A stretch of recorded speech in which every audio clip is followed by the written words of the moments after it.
In this video, I'll be explaining 5 mistakes people make when getting their first credit card and how not to make these mistakes so that you can get a much higher credit score. And this will lead you to have a much lower interest rate when applying for a mortgage, student loan, auto loan, and just in general for credit cards. If you know how the credit score system works, then you can skip this part of the video, but if not, you can watch this part now. So the credit score system is basically just a score from 300 to 850 in the States and 300 to 900 in Canada.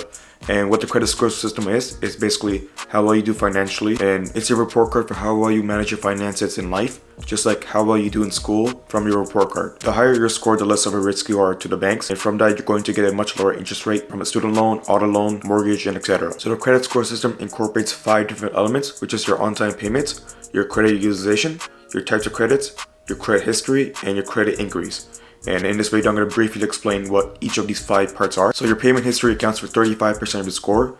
So basically, each payment you make on time gets reported to the credit bureaus, so TransUnion, Equifax, and etc. And from that, they're going to say, okay, he's making on-time payments. Let's increase the score since you're more likely to pay back the lender in general.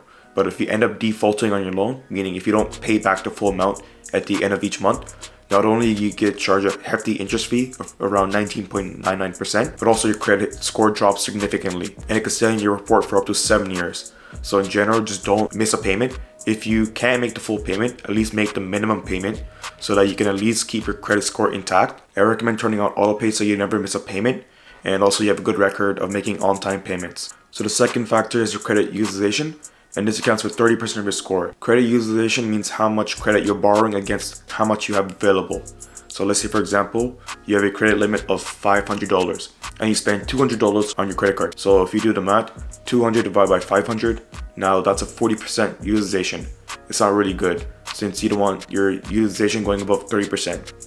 But now let's say you have a $5,000 credit limit and you spend the same $200 on it. It's a 4% credit utilization, and that's really good. You want your utilization ratio between 1 to 9% for the best score. It's not the dollar amount that you should be concerned with, but rather the percentage of credit that you've used. So the third factor is your credit history, and this means how old your credit account is open for and in good standing. So the older your credit account is, the more likely lenders are willing to give money to you, since they could see, okay, he's made this many on-time payments, so we could trust him. In general, just the older your credit history is, the more likely lenders are willing to give money to you. So it's important to note your credit history takes the average age of your account, not the total age. So let's say, for example, you have a credit card open for 6 years. So your average age is 6 years. But let's say you open a second credit card now. So this is how it works. 6 years divided by 2 credit cards. Now you have an average age of 3 years. So it drops significantly. So from that, it's going to drop your credit score by a bit. The fourth factor is your types of credits, and this accounts for 10% of your score. Types of credits means if you have multiple types of loans available to prove to lenders that you're financially responsible. So for example, if you have a mortgage loan, student loan, auto loan, and etc. So the final factor is your credit increase, and what this is basically when you apply for a new credit card or a student loan or a mortgage, the lender is going to check to see if your credit score is in good standing, and in general it's a high amount. But if you have any missed payments on your report, then they're most likely will reject your credit application. But if your credit score is in good standing, then they're more likely to approve your credit application. And when they check your credit score, this is called a hard inquiry. And what that is basically is the lender is going to ask for approval to see your credit score. And when that happens, your credit score drops by a few points. And it's important to note that it drops off your report after 2 years and it stops affecting your score after 1 year. Now let's talk about the mistakes not to make with credit cards. The first mistake not to make is not making on-time payments, and this is because your on-time payments accounts for 35% of your score, so you don't want to mess this up. So if you miss your payment, it stays in your report for up to 7 years, and in general, you get charged a hefty interest fee of around 19.99%, but it also depends on the bank. But in general, the sooner you pay, the better. So 30 days is better than paying 60 days, and paying 60 days is better than paying 90 days. So the sooner you pay, the better. Even if you can't make the full payment, at least make the minimum payment so your credit score is intact. And usually the minimum payment's around $10 to $50 depending on the amount. But also I strongly recommend using autopay so you never forget to miss a payment at the end of each month. So the second mistake is having a high credit utilization. So again, this accounts for 30% of your score. So the higher your ratio, the more of a risk you are to the lenders because they think you might default on the payment. Say for example, again, you have a $1,000 credit limit and you spend $900. So your ratio is 90%. And that's really bad because in general, you don't want to spend above 30% because otherwise on the statement date, if you have anything above 30%, it's going to affect your credit score. And the second example is, again, let's say for example you have the same $1,000 and we spent only $100. So the ratio is 10%, which is much better, and it's still below the 30% mark. So it's going to still positively affect your credit score. I suggest keeping a credit utilization ratio of between 1 to 9% on your statement date, because that's the best range for growing your credit score the fastest.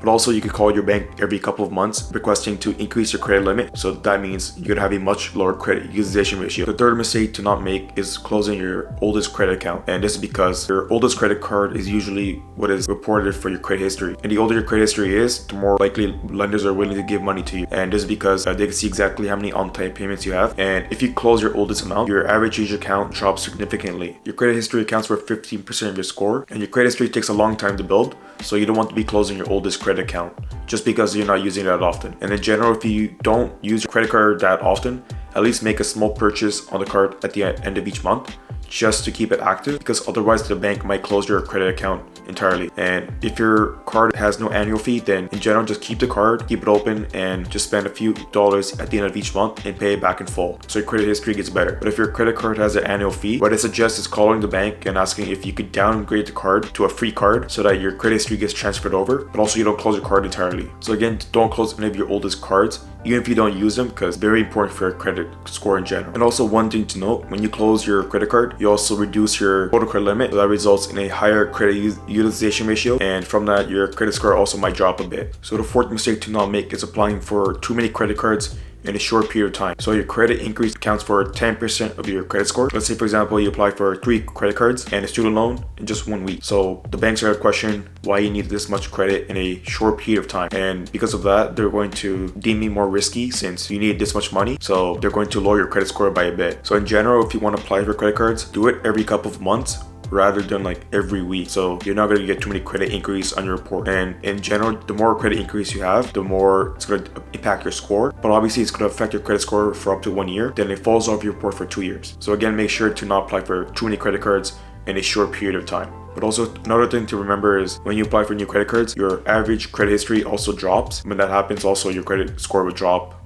as well. So the final mistake to not make is not checking your credit score at all. Do you know what your credit score is? If not, then you're missing out on what your score is. And there could be errors on your credit report that could impact your credit score if you don't check your credit score at all. By federal law, consumers can check their credit report annually for free, so you don't have to pay for it. If any website says you need to pay for your credit score, don't pay for it at all, because you could get it for free. There's websites like annualreport.com, I'll link it in the description below, where you can get a credit report every year for free. And there's other free services such as Credit Karma and Credit Sesame. You get a credit report every month saying this is where your credit score is and what you can do to improve it. And it'll also say these are the credit cards you could apply for, and you have a good chance of getting approved for it. So it's cool to note services like Credit Sesame and Credit Karma, they don't have any hard increase on your credit report when they give you your score. And it's because they use something called soft increase, which is basically an estimation of your credit score.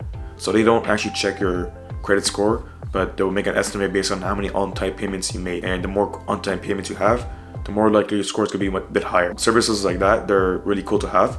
So in general, I recommend using services like annualreporting.com, Credit Sesame, and Credit Karma. And if there's any errors on your credit report, you can actually report these errors so you can get a much better credit score. So by checking your credit score each month, you can find ways of improving it, and it could give you feedback of saying your utilization ratio is a bit high, so reduce that. Or you have 3 new credit increase in 1 month, so you need to stop applying for too many credit cards. I'll link Credit Karma, Credit Sesame, and annualreport.com in the description below. Alright, that's the video. I hope you learned something in this video, and now you know what mistakes not to make with a credit card. If you enjoyed the video, make sure to like and subscribe for more videos like this. And if you want to follow my socials, it'll be in the description below. And I'll see you guys in the next one. Peace.